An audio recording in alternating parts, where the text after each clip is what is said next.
everyone, Kimberly Berg here in the Rebel Fit Club.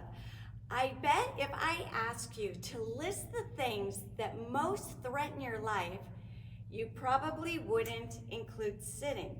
And yet research shows us that sitting is one of the biggest potential threats to your life. Now, why is that? Because when you're sitting, you are slowing down your metabolism, you're crowding your lungs, your digestive system, and you're sending a message to your brain that you are slowing down. So then everything in your body starts to slow down and become more sluggish and stiff, and that creates a huge threat to your whole system. Anything from cancer to diabetes, heart disease. It certainly makes your Parkinson's a lot worse. So I want to help you get started to sitting better and getting more active. Now you're probably thinking, I work out every day. Well, even if you do a 1 hour really sweaty workout, but then are more sedentary the rest of the day, maybe watching TV or you're on your computer, that 1 hour is negated by all that sitting. Now, it's not to say that that doesn't help your Parkinson's. We definitely know that activity and a really good Parkinson-specific workout helps your Parkinson's. But if you're sitting the rest of the day, you're sending that message to your brain that makes you stiffen up. And we know that some of our fighters have tracked how long they're sitting in the day, and they found the next day, after they were sitting a long time, their symptoms, including tremor, actually got worse. And it's really hard to do cause and effect when you're not even thinking that sitting may be the reason that your Parkinson's is worse on a particular day. So let's get started just by getting you sitting upright. Now, if you are sitting incorrectly, meaning slouching in a chair like we do, you are putting 90% of your body weight into your low back. And so if you're thinking, gosh, I really don't feel like working out today because my back hurts, maybe it's because you weren't working out enough or being active the day before. So then your back gets stiff. You want to make sure, and I'm going to show you this on this pelvis model here. This is the front of the pelvic bowl. This is behind. Here's your tailbone. Now these two little bones right here are referred to as your sit bones. They are where your hamstrings attach. Those are the ischial tuberosity. You need to have your weight when you're sitting evenly on those two bones. So I'm going to show you by sitting in this folding chair. This is a pretty good height for me because you want to be square so that you're at 90 degrees. Now, if this chair were too high for me, I would be pitched forward in front of my sit bones.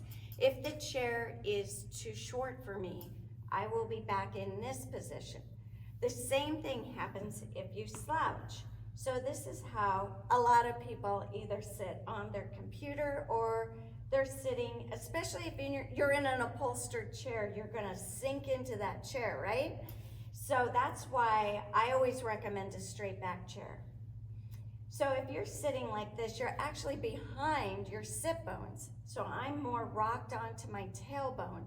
Now you can see my whole digestive system is crowded, my lungs are crowded, and my head is pitched forward. So that's how people sit for hours at a time. When in fact you should be more on the edge of your chair, feet flat on the floor with them underneath your knees, sitting up nice and tall and straight. Now I can feel my sit bones, and you might want to try rocking back and forth just so you could feel those bones. Now you should also be weighted in your pubic bone so that you're sitting on a triangle, sit bones, pubic bone. And then you can even do a slump and stack, so you're stacking your vertebrae up so you have a nice tall posture. Now, when I'm in my correct posture, I have the shock absorbers. My lumbar spine is curved inward so that my discs get room, my upper back is correctly with ears, shoulders, and hip bones evenly aligned, so that you can sit and have all your systems working efficiently. Now, I know that if you're used to being like this, your core isn't very strong and your back won't be very strong. So sitting up correctly is gonna feel like a lot of work. So chunk it out. Get into that erect posture for about 5 minutes at a time. And then you can go back to maybe a more relaxed posture.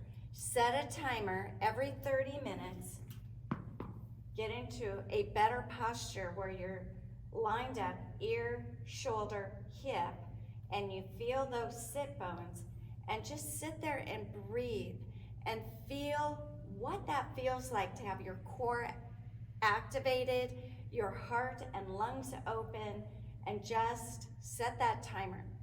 So that is my quick hit for today. Sitting correctly is the first step to being able to negate some of this prolonged sitting threat to your health.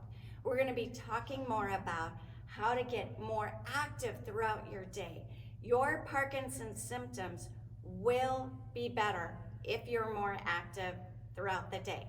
So that's my quick hit. Please hit the subscribe button and go to our website at rebelfitclub.com, where you can fill out a questionnaire about your Parkinson's. I'm happy to get back to you and discuss how exercise can actually help improve your symptoms and slow down your Parkinson's. We have great, very active, live, not pre-recorded workouts for you that you can do in your home. We are also open here in the Rebel Fit Club. We have other sites also. So contact me, Kimberly, at rebelfitclub.com. I'm happy to get you lined up with those workouts. Thank you so much for listening, and as always, go forth and conquer.